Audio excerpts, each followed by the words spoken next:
Magandang gabi po mga katribo, mga kababayan, mga kaibigan. Medyo late po ako ngayon nakapag-post dahil kanina napakasama nung, napakasama nung pakiramdam ko. Hindi ko talaga kaya mag-video kasi naulanan po ako. Ganun ako pag naulanan eh. Ito, sinisipon nga ako eh. Actually, hindi pa maganda yung pakiramdam ko. Gusto ko talagang humiga matulog. Kaso hindi pwedeng hindi ako mag-post eh. Tsaka ang dami pong dapat pag-usapan, sa totoo lang. Ang dami pong mga mga maiinit na nangyayari sa ngayon. At ito nga. So, let's do this. Medyo late na po. Actually, ito pong content ko sa ngayon. Nagawa ko na po ito kahapon. Na-video ko na. Na-i-vlog ko na. Kaso nung advance posting. Yung para sa ngayon, ibinidyo ko kahapon. Kasi nga po, ang problema, kung biglang nag-brown out na naman maghapon, halimbawa today, hindi ako makakapag-vlog.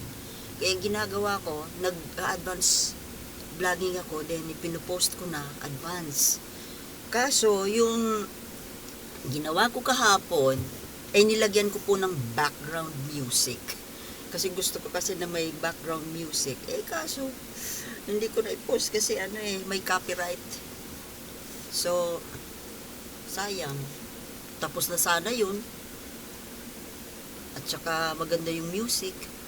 Yun po bang kay Leo Rojas? Yung El Condor Pasa. Paborito ko yun eh. Sayang. Gusto ko kasi habang nakikipag-usap ako sa inyo, may music. Hindi ko pa alam kung paano ba gagamit ng mga copyrighted music na hindi ka makaka-copyright. Kasi maganda talaga may background music. So, ito na nga po. Ito po yung yung content kahapon na hindi ko pinost because of the copyright issue. Ayokong magkaroon ng issue eh. Ito po yung tungkol doon sa nangyaring hearing sa Senado kung saan as usual, ito pong anay ng Senado, isa sa mga anay ng Senado na nagpapababa ng kalidad ng institusyon na ito. At nadadamay po yung mga ibang matitinong senador kasi nag-generalize po na ang Senado po sa ngayon talagang napaka-low quality na. Kasi kung sino po yung mga ano po ba pwedeng itawag natin sa kanila na hindi kasi pag tinawag natin sila ng mga ganito, parang tayo po yung nagsasalita ang masisira. Halimbawa ako, pag tinawag ko bang bobo si Raffy Tulfo, ako rin naman ang masisira kasi ganun ako. 'Di ba? So, ano po kaya ang magandang itawag dito? Pero talaga, parang medyo sumusobra na po itong si Raffy Tulfo, no? Pareho lang sila ni Robin Padilla, mga anay sa Senado. Yung nangyari po kasi doon, yung tungkol po baga sa mga katulong, ang pinagtatalunan nila doon ay yung gusto ni Raffy Tulfo na gawin batas, yung bill na kanyang gustong gawing batas, yung tungkol po sa kasambahay na ang gustong mangyari ni Raffy Tulfo, yung kasambahay, kapag nagnakaw sa kanyang amo, ay ayaw niya pong kasuhan ng qualified theft. Kasi daw pobre, mahirap, kulang sa ano yung tawag niya? Less in life. Kailangan daw po huwag qualified theft. As in, ordinary theft lang. Kasi nga naman, yung qualified theft ay mas mabigat po ang parusa. Ayon no ni Rapi Tulfo. Ngayon, pinapaliwanagan po siya na, sino ba yung, kalimutan ko na. Pinapaliwanagan siya kung bakit kailangang qualified theft ang ikaso sa katulong na nagnakaw sa amo. Kasi nga, malaki ang pagkakaiba ng qualified theft sa ordinary theft. Dahil, yung qualified theft ay ikinakaso yun sa isang nagnakaw kapag ang ninakawan ay mayroong trust sa kanya, yung bang pinagtiwalaan siya, kaya mas mabigat. Kapag hindi kagaya ng isang magnanakaw na nag-akyat bahay ng hindi kakilalang pamilya, akyat bahay siya doon, nagnakaw. Hindi pala theft yun, robbery yun kasi may yung theft, ibig sabihin, alam po ninyo yan, matatalino naman po itong mga viewers natin alam yan. Kaya lang, ko lang. So, qualified theft, ordinary theft, is when the culprit ay nagnakaw sa isang hindi kakilala or hindi ka ano-ano. Ibig sabihin, walang pagtitiwala. While the qualified theft ay yung klase ng pagnanakaw na ang pinagnakawan niya ay isang taong pinagkakatiwalaan siya. Kaya mas mabigat. Dahil may tiwala sa kanya. Just like the katulong and the amo. So, ito pong gustong mangyari ni Rapi Tulfo, huwag daw gawing qualified theft yung sa katulong. Ano pala? Alam nyo, ang ganitong klaseng tagagawa ng batas, lawmaker, dangerous po ito Kasi alam mo kung bakit? Kung ganito po lahat ang mga senador, mapapahamak po tayo, yung mamamayan. Kaya po ginagawa ang isang batas ay para protektahan ang mamamayan. Ngayon, kung gagawin natin na ang isang batas ay may pinapaboran, kasi ang pinapalabas niya favoritism ito Diba? Favoritism. Porke ba naman namamasukan ng katulong, kasambahay, pobre? Yan palagi ang inaano niya, pobre. Para sa kanya, lahat na pobre, lahat na mahihirap na tao, ay anghel. My goodness, Rapi Tulfo, are you out of your mind? Hindi lahat ng mahihirap ay anghel. Just like, hindi lahat ng mayayaman ay demonyo. Maraming mayayaman ang may gininto ang puso. Hindi po ba?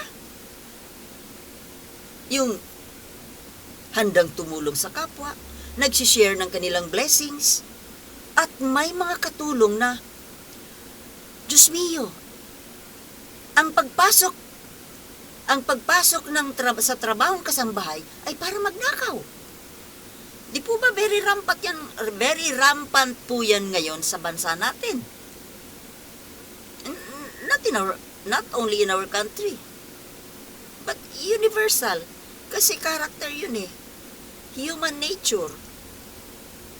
Papasok kunwari ng katulong, magtitiwala yung amo,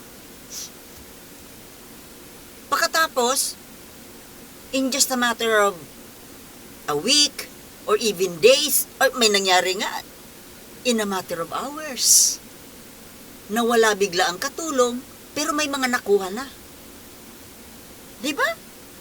Huwag naman po tayong ignorante sa mga nangyayari sa ating kapaligiran, Mr. Tulfo.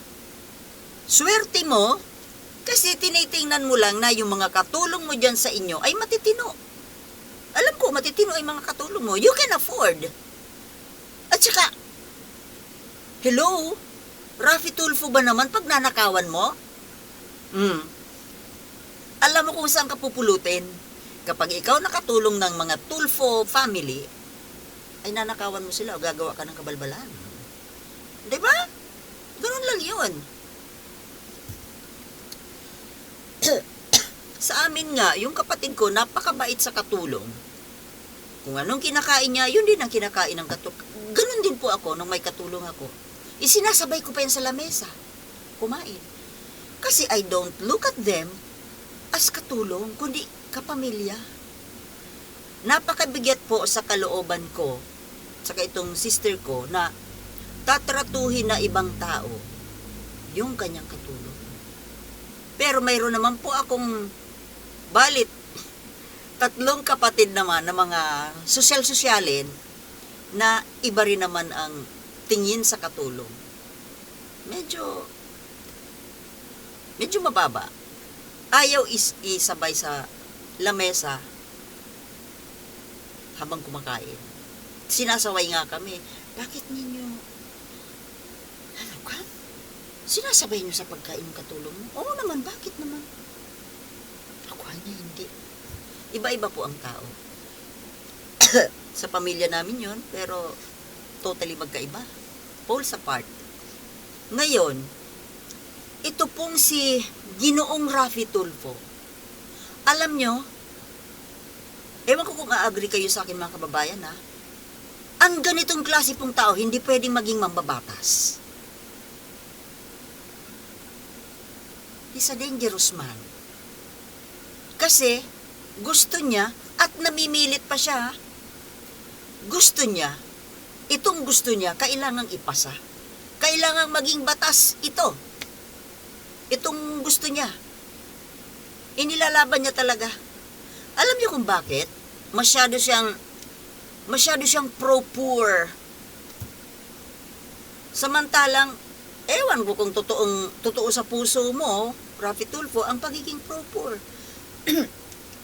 Kasi kung talagang ikaw ay isang pro-poor, hindi ka dapat nag-flex ng inyong mga signature bag, signature shoes, signature everything.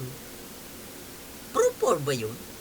Yung ipagyayabang mo yung inyong mga mamahaling mga kung ano-ano? That's not pro-poor. Nangiinggit ka sa mga poor. Nagpapalaway ka sa mga poor ng kung ano meron ka. Ngayon, nagkainsultuhan pa po sila doon. At porke may kumukontra sa kanya, nagsisigaw siya. Parang spoiled brat. Ang gusto niya po, itong taong to, gusto niya, kung ano yung sinabi niya, yun ang tama. Kung ano yung gusto niya, kailangan masunod. Kahit mali. I don't think napapasa po ito sa Senado. Kasi hindi naman lahat dyan sa Senado ay kasing kagaya niya ng takbo ng utak. Pro-poor kuno. Ginagamit ang poor.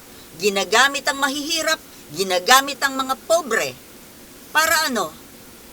Kasi alam mo na mas maraming porsyento ang mahihirap dito sa bansa natin. Di ba? Halos ang mga below the poverty line, ilan ba? 50% of the population? Basta mas, wala lang akong eksaktong datos. I-research ko yan. Diba, yung mga ultra-rich, 5-10%. Yung mga middle class, 20%. Yung mga pobre, mas marami. Kaya, mas marami na boto. Yun lang yun. Yun lang yun. Kailangang mag-translate into votes itong pagpapapropor niya. Ininsulto pa niya si Jinggoy Estrada. Dahil, katabi niya si Jinggoy ha. Dahil si Jinggoy Estrada, siya yung author nung Kasambahay Law. At sinabi doon, may nasasabi doon na hindi pwede yung, may mga benepisyo, may mga extra benefits, yung Kasambahay Law.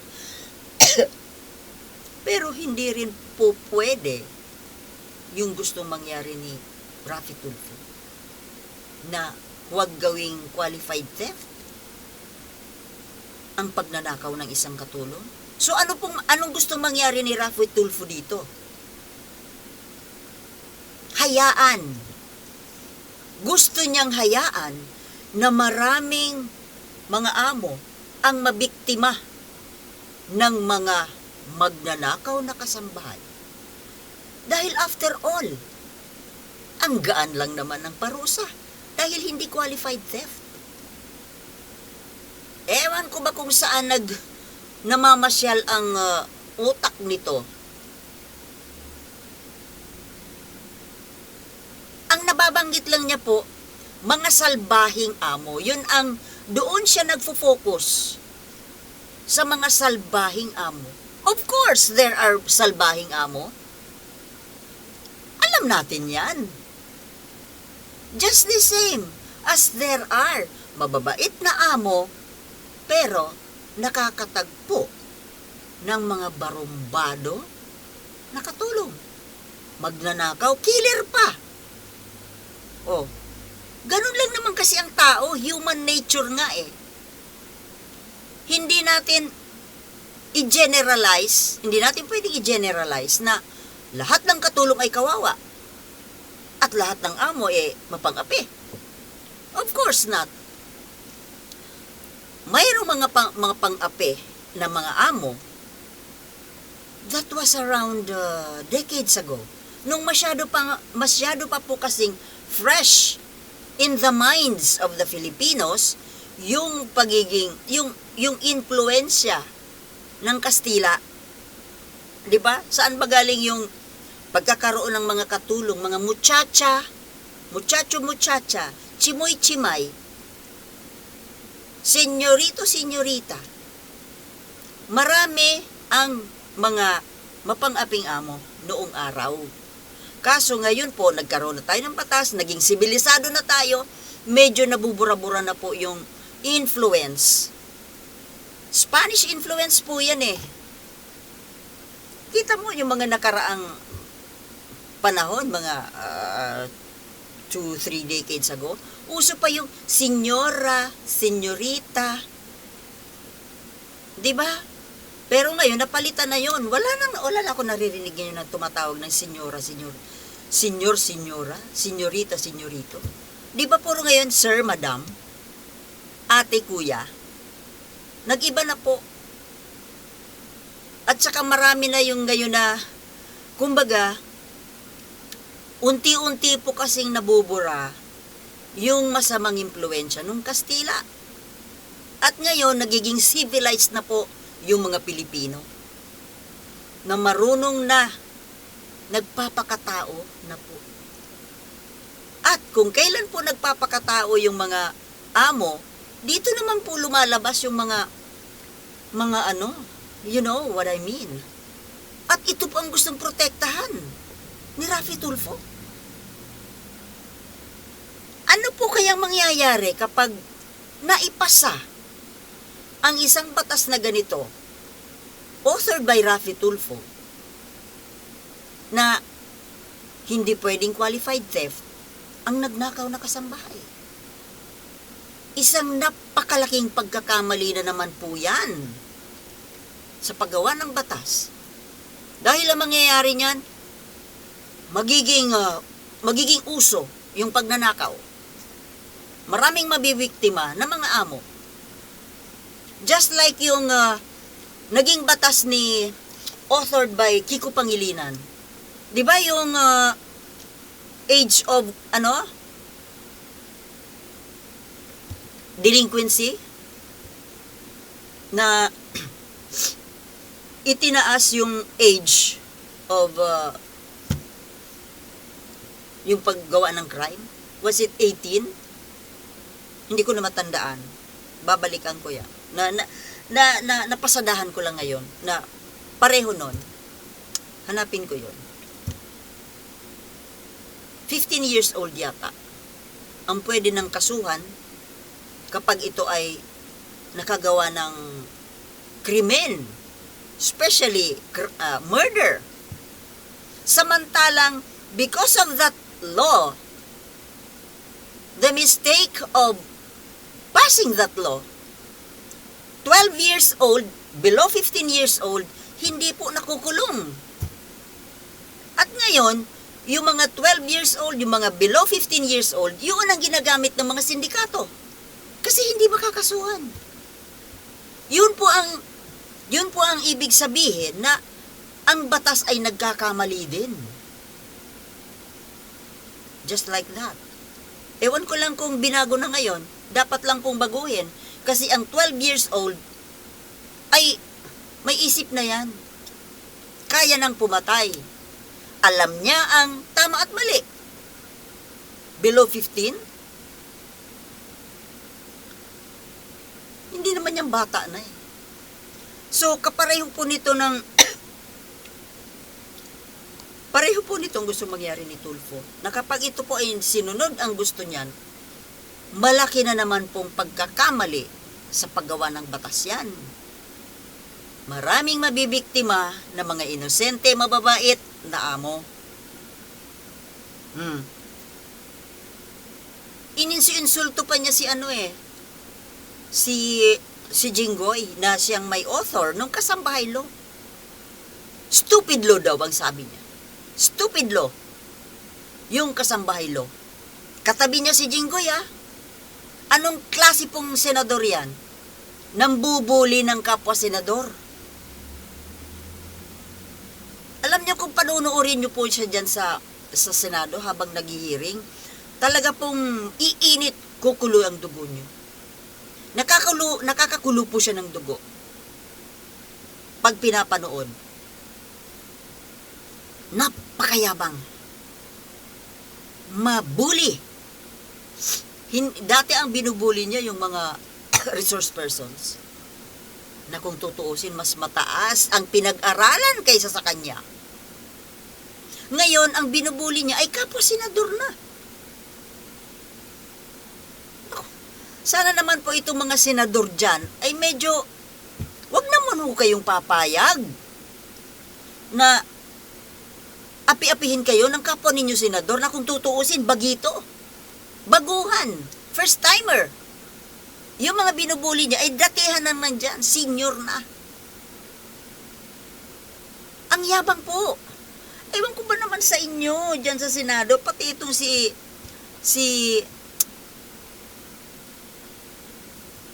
Senate President. Ba't kayo pumapayag na umasta ng ganyan ang mga kasamahan mo dyan? Ano ang ginagawa ni Nancy Binay?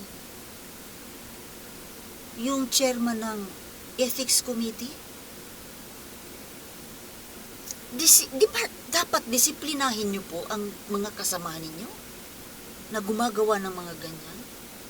Namimihasa. Bakit pa parang takot na takot kayo kay Tulfo?